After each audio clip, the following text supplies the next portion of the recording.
Morning, everyone. I hope you are well. Welcome to Ask the Expert, an award-winning daily series from 8:30 a.m. to 9 a.m. to help small businesses. So ask any questions in the comments or use the hashtag QBATE on Twitter. If you need any more advice, join the official Intuit QuickBooks S&P community group on Facebook. Accountants and business experts on hand 24/7. So during these live sessions, we'll be running a poll, so please do engage with it, and I will reveal the results at the end. But thank you very much for joining me this morning. Obviously, I'm Alex Stead. Thank you for obviously taking the time out of your morning. So I'm a London-based professional photographer. I work in a lot of different areas, which I really love. So I work in travel, tourism, products, automotive photography, and I also do a lot of different influencer work. So what does that mean in terms of how I work? My travel work used to be all around the world. I used to work with a lot of tourism boards. Products, I work with a lot of camera brands, a huge array of products. And automotive work, I work with a lot of car companies on social media content and marketing content. So I'll explain more into those a bit later on. A quick overview of my social media. A lot of people would call me a social media influencer because I have a large following on my channels. My biggest is Instagram with over 1 million followers. So I do a lot of sponsored posts and campaigns on those as well. I'm obviously going to go into a bit more detail of all of those, but a brief history how I got into photography if those of you are interested. I'm 25 now, so I've been doing it since I was 13 years old. For 5 years, I studied film at school. So I didn't really do much digital photography for 5 years, but I kind of got into digital after that and completely fell in love with it by the end of school at 18. At 18, I went to university to study photography further at university. I absolutely hated university. I hated how it was taught, what I was being taught, and I was starting to work at the time. I was getting brand interest at that time, and I picked up a few jobs here and there. So I decided to drop out pretty quickly after joining and start my own business at 19, which was probably one of the best decisions I ever made. But getting back to my work pre-COVID, I did so pre-COVID, because I think pre-COVID and now is very different, and how I've adapted my business to go with the times at the moment. But pre-COVID, I did a lot of work, including tourism boards, which were some of my favorites, and I really miss those. So I would work with them on a level of as an influencer and a photographer. So I would go to those countries, and they would show me the very best of the countries, and I would capture it, and they would use that content for marketing and social media. And then I would post on my social media in telling my audience about the country and about my experiences to go there. And those were definitely my favorite campaigns. They always put on the best shows in terms of they want you to have the best photos, so they're going to put on the best experiences. And in other work as travel companies, very similar. I've worked with companies in places like Svalbard and across the world, Australia as well, on their travel experiences to capture them for their marketing content.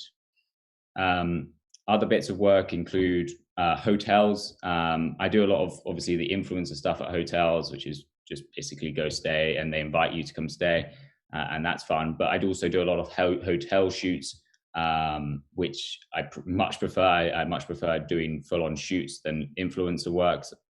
But hotel shoots, I worked for the Shangri-La, I think it was last year, in about 6 of their different properties. So I went to shoot a lot of their content, each about 10 days at each property.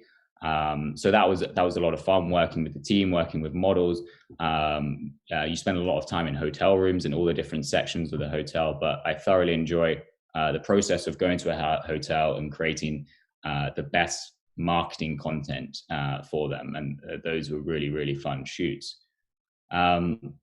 So other work includes also product launches and products. Products can hugely vary to what I do. One of my biggest ones so far is I helped Nikon launch one of their products last year, the Z50.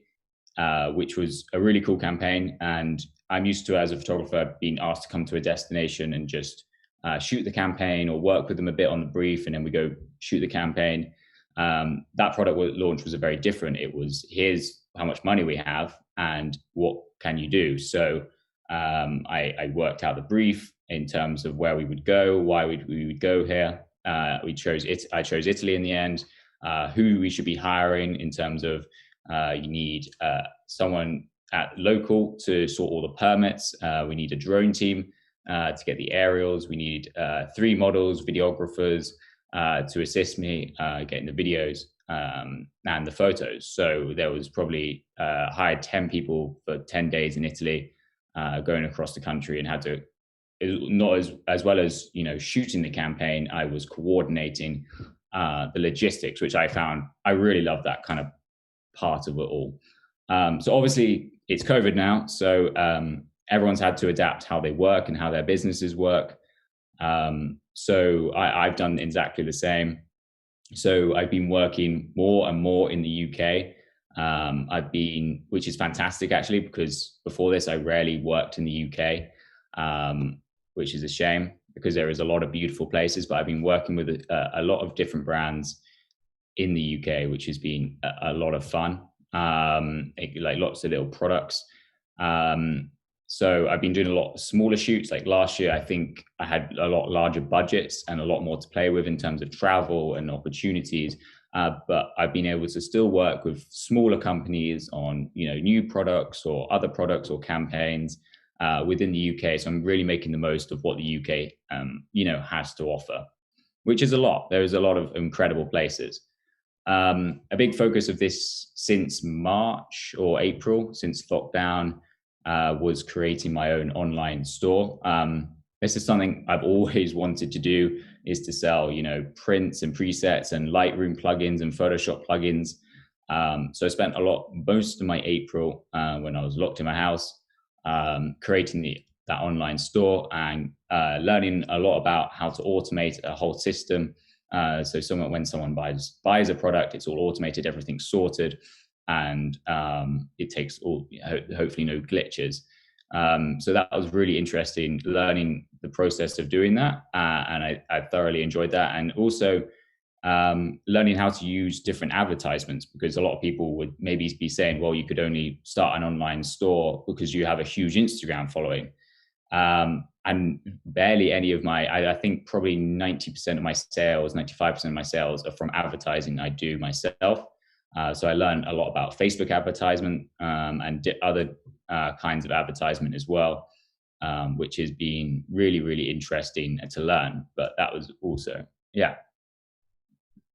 So another part of what I've been focusing on, something which I love when I was younger. So when I was younger, I absolutely loved photography. But one of the main things I loved was automotive photography. I would go into London and you'd go into Knightsbridge and look at all the crazy supercars and stuff. And I always loved going to photograph cars. And this is something which in the last 5 years of working, I've done once or twice a year. Sorry, just a quick water.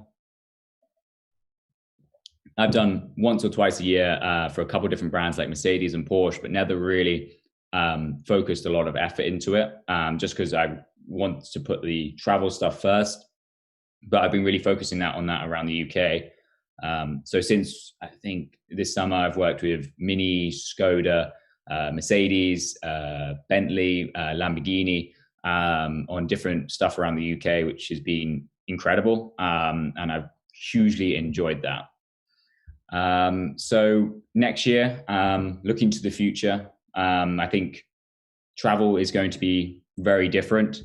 I think there's going to be a whole new way of traveling, but I'm looking to next year, hopefully mid next year. I think there's going to be tourism boards are going to be back, but it's going to be a very different way of traveling. And I'm looking forward to hopefully some interesting campaigns with local tourism boards. And I think it's going to be a very obviously different way of traveling, but I think there will be travel available by mid next year in terms of hopefully, fingers crossed, things a bit more under control, and there'll be a lot more testing in terms of when you already see it now. There's a lot of countries which allow you in if you've had a test before and when you land. So I'm really fingers crossed that campaigns like tourism boards are going to be back. Yeah, and okay, so I think we've got some questions in the queue. Um, and my first question is from Savannah from Instagram Stories. How do you distinguish yourself from the competition? That's a really good question, and it's something you are constantly doing as a photographer. It's not just you do one thing and then you'll distinguish from everyone else. I think it's a constant battle to make yourself stand out from the crowd.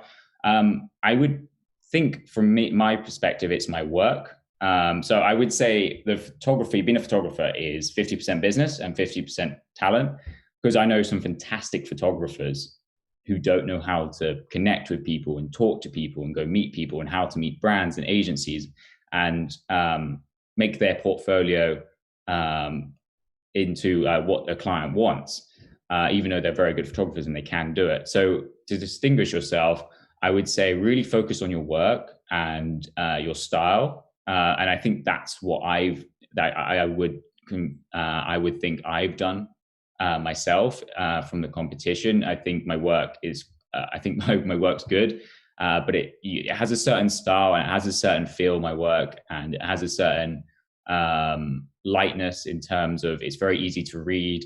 The colors are quite easy to understand in terms. I don't know. It's hard to describe, but I think it's your style which makes you different from your competition.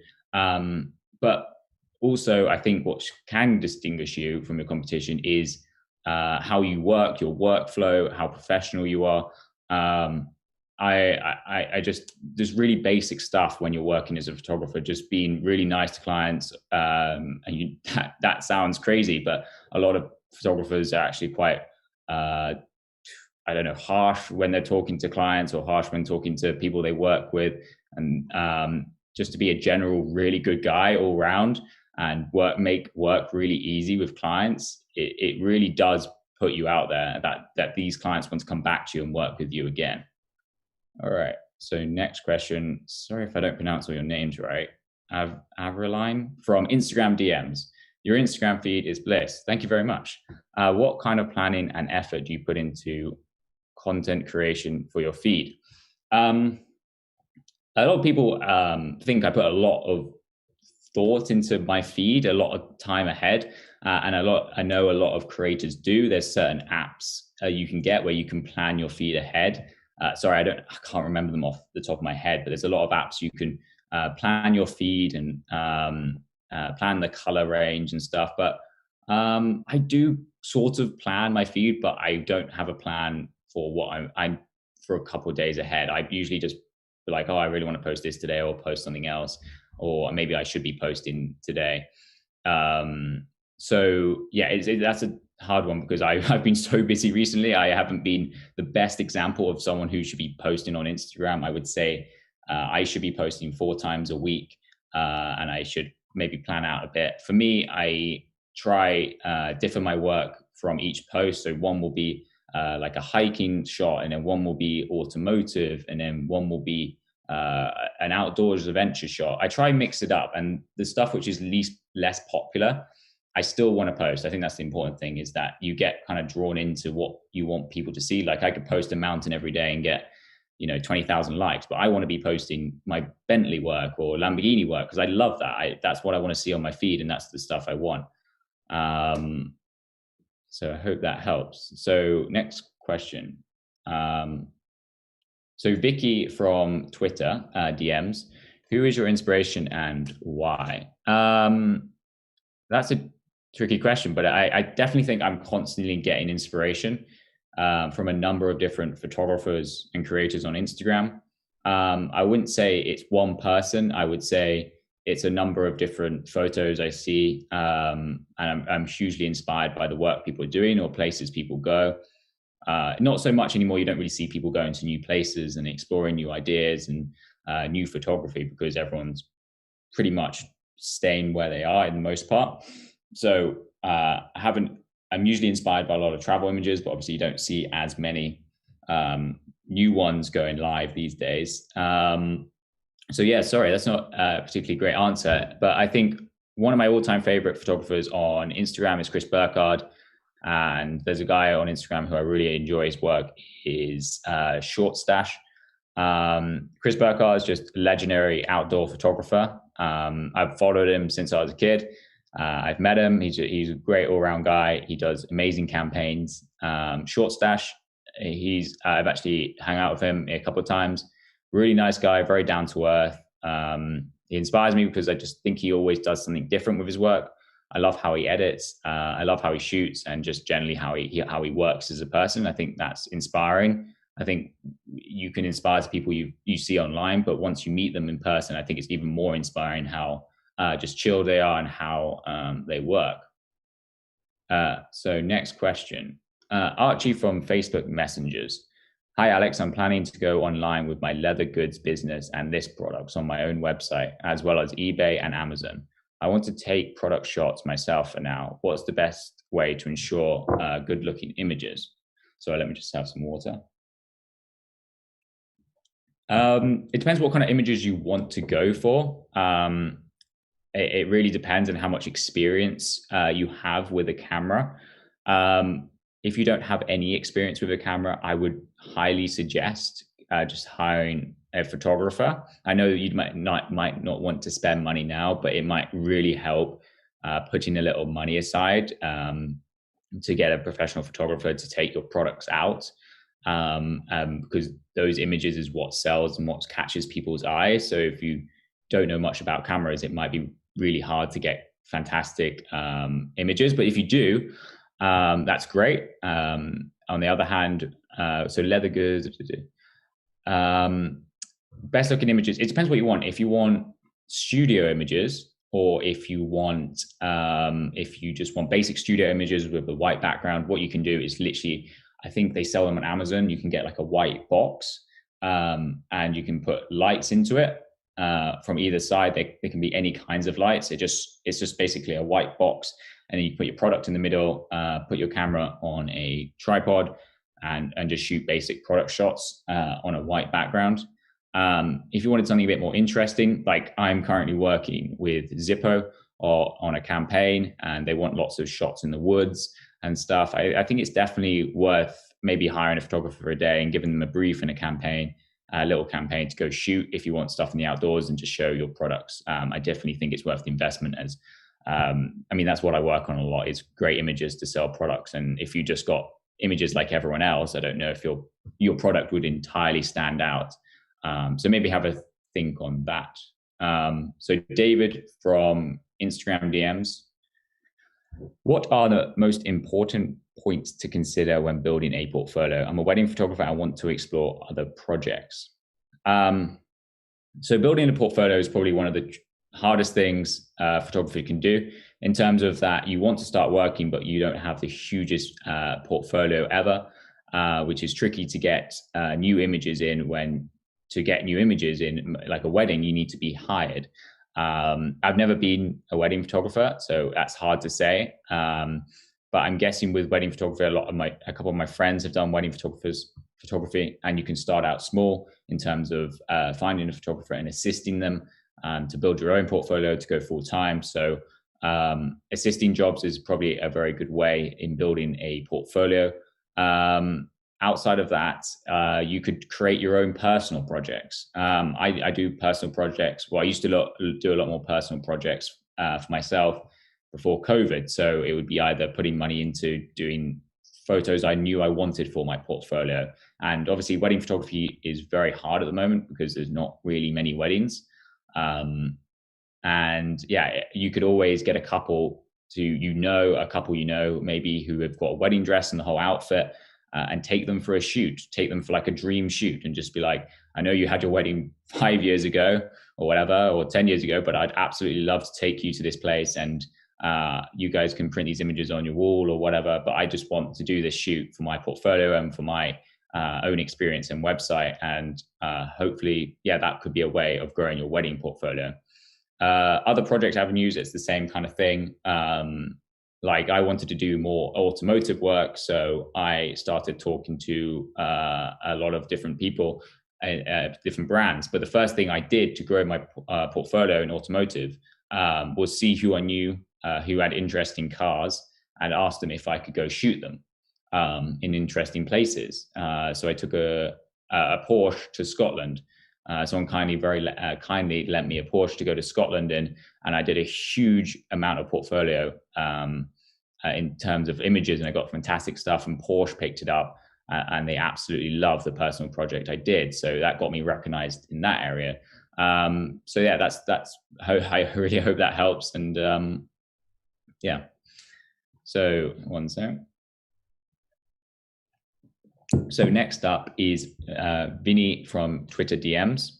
What is the most challenging thing about running your own business? I'm going to start my own company soon. I'm both excited and scared. Most challenging thing is for me in the photography industry was getting connections. So I just dropped out of university at 19. I had a okay portfolio. I had okay connections. I'd done a few bits of work for certain companies, but I was pretty much just putting myself out there as much as possible. I think the most challenging thing is obviously meeting people in terms of getting the right connections at businesses I wanted to work at, meeting people from the right agencies, and consistently working. I think having consistency in your business, especially photography business, is a challenge. Trying to get consistent work from people, ongoing contracts and clients. You have to constantly be working. I work all the time. I'm always on my emails. I'm always driving for new clients, new projects. So I think if you want to start your own business, it's definitely not a 9 to 5 job. I work literally nonstop and constantly when I'm obviously not, I don't know, doing something else. But I think you've got to really live your business. And go for it. But yeah, anyway, so Tiara, I hope I've said that right, from Instagram stories. Advice for young and inspiring photographers. So for young photographers, I remember when I was shooting when I was younger, and I just put myself out there as much as possible. I think I worried too much about trying to work as a photographer that I just didn't enjoy the photography as much, if that makes sense. I was like 16 and 17. I was like, oh, I should be my work's okay. I should be working and stuff. People should be paying me. But what I really should have been doing, which I did as well, is just be out shooting and loving photography. I would just be out shooting. Like I used to go, I knew what I wanted to do in terms of my work. When I was younger, I always wanted to do landscape images or travel images and lifestyle. So I would just go out and shoot as much as possible. I would go into London with my camera for 5-6 hours in the evening and just go shoot and learn. So I think as a young photographer, you have so much time on your hands. You don't have a mortgage, you don't have bills. Just grab your camera and go out and shoot as much as possible. Go meet other creatives. That's an important thing. There's join social media and go meet other creatives and go shoot with other people your age in London. And it's really cool. I used to do that all the time. I still do. Go meet other photographers and go learn off them and stuff. And that's a really fun process. So I think just try to shoot as much as possible. And then when you become to the stage where you need a career and stuff, I would definitely try what's it called? Intern with a professional photographer. I did that when I was 16 and 17. I went to help out a photographer, and I didn't need to do a lot of stuff. Most of the time he was a studio photographer, but I just sat there and I just watched him work, and I found it so fascinating. I sat there for like 10 hours just staring at how he was working, and he would also ask me the odd thing to do, but I found that really cool, just going to watch and watch someone work. And I think a lot of photographers, maybe not now because of COVID, but after maybe next year, would be really keen. I think photographers are always really keen to help out the younger generation and have photographers who are helpful and young people to come into their studios and learn off them. So yeah, I wouldn't email around now because obviously we're in lockdown, but maybe next year I would definitely look to intern with as many photographers as you can, and you learn so much. That's why I dropped out of university, to learn more and more. You can learn so much more on a shoot than you can from going to a lecture. Salama. I can't say it, sorry. Asma from Facebook Messenger. Good morning. Has the lack of travel affected your business? How have you dealt with it? So, lack of travel has massively affected my business, obviously. So, when everything started to lock up in March-ish, I lost a lot of, or had to delay a lot of contracts, which I'm not sure are going to come back. So, I was meant to be in I was meant to be doing about 3 different tourism boards that month, and they all got cancelled. And tourism boards were my main source of income, really. So that was a huge effect. And then, yeah, I mean, I would be out of the country most of the year. I'd do 60 or 70 flights a year to go work in different places and go do new product stuff. So it was a big shock to me that then I couldn't travel, and I still can't really. But yeah, it has affected my business. But as I said earlier, I've dealt with it by working a lot more in the UK, making the most of UK stuff, and pitching to clients UK content and showing them new areas of the UK they maybe not seen, and they would like to go shoot their campaign there. And as I said earlier, I've also started up my own online shop, which it actually provides a very steady income. And I really enjoy running that. It's actually quite a lot of work because I've just launched new products with friends, with a friend of mine. So it's actually quite a lot of work, and that is basically also a full-time job keeping that going now, just because there's so many inquiries on it. So Stuart from Instagram DMs, what are the top strategies that have helped you amass 1 million followers on Instagram?